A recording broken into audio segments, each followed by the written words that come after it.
outra questão jurídica, né? Sempre quando a gente tem jurista aqui no nosso programa, a gente faz um pacotinho, né? Um pacote de perguntas.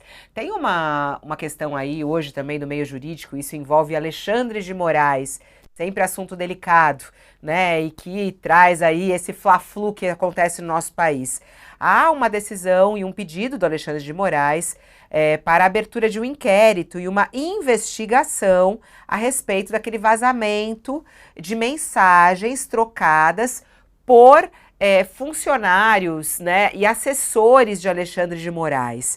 O ex-assessor do ministro, inclusive, Eduardo Tagliaferro, deve prestar depoimento hoje à Polícia Federal no caso das mensagens trocadas entre os auxiliares do gabinete e do Tribunal Superior Eleitoral.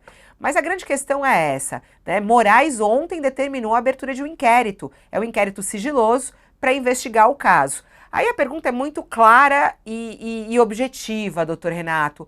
Moraes poderia fazer isso? Quer dizer, ele ali é alvo, né, de uma acusação ou uma suspeita. Ele pode pedir para investigar isso, ou é também aí pode ser considerado uma espécie de um abuso de poder? Eu não entendo que seja um abuso de poder, porque o ministro ele está embasado, ele é o relator desse inquérito que investiga as fake news e as questões envolvendo desinformação. Então, o que se diz pela imprensa é que houve um acesso, e a gente não sabe como que esse acesso foi feito, nem se esse acesso é legítimo, e muito menos se o que está sendo veiculado é real ou não, sobre diálogos envolvendo o gabinete do ministro do Supremo Tribunal Federal e servidores públicos do gabinete do então presidente do TSE. Então, eu acho natural que haja uma investigação, que é uma apuração desses fatos. Como que isso se deu, se isso é real ou não. Eu acho que nesse ponto, sob essa perspectiva, não há muito o que se falar. O servidor vai lá, vai prestar depoimento, vai contar o que ele sabe e tudo mais. Assim que funciona a justiça. Eu entendo que não há nenhum tipo de irregularidade nessa decisão e nessa abertura desse procedimento. Uma investigação é uma apuração de fatos, não se está acusando ninguém, é uma apuração sobre fatos. Doutor Renato, há um certo paradoxo, porque divulgou-se um lote de mensagens.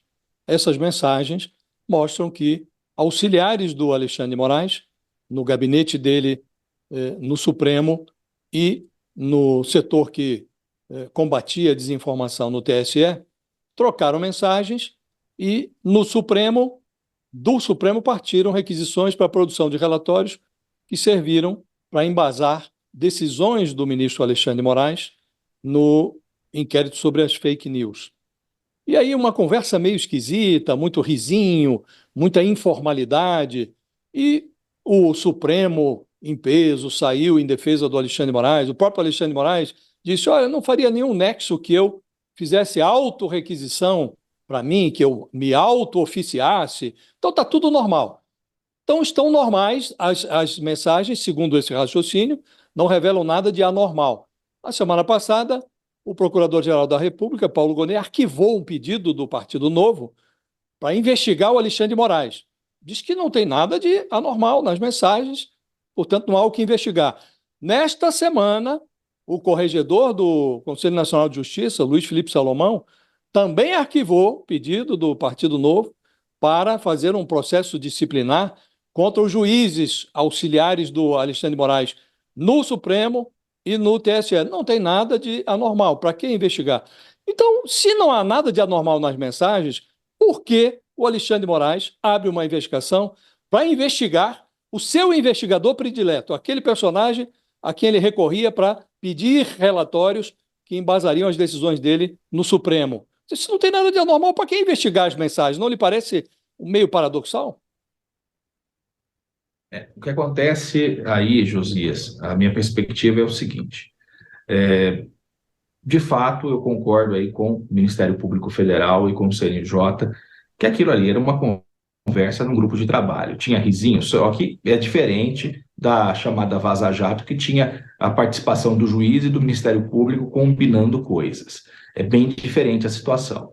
O Poder Judiciário Eleitoral isso é uma coisa que as pessoas não conhecem, porque não estão muito familiarizadas com a justiça eleitoral.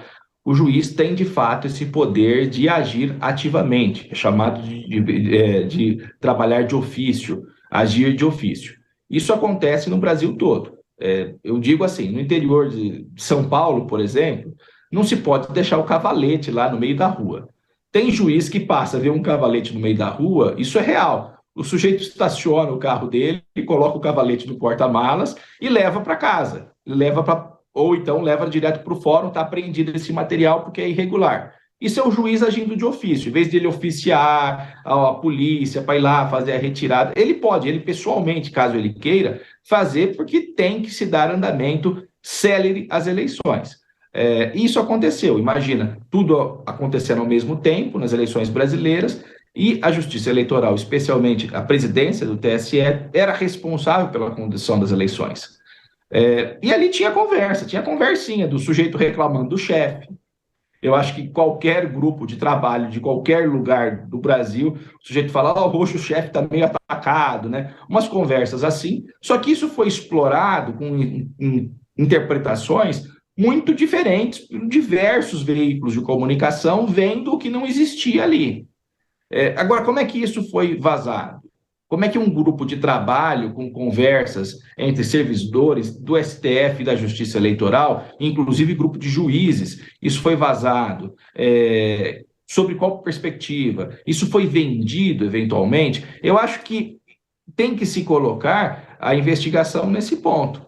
Ou foi uma atividade de um hacker? Alguém hackeou os servidores elevados da Justiça Eleitoral? Com qual propósito?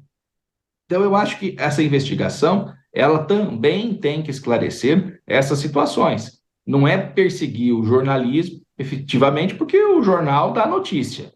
Mas alguém levou isso aos jornalistas e esse alguém pode ser responsabilizado por ter, eventualmente, violado o sigilo de pessoas.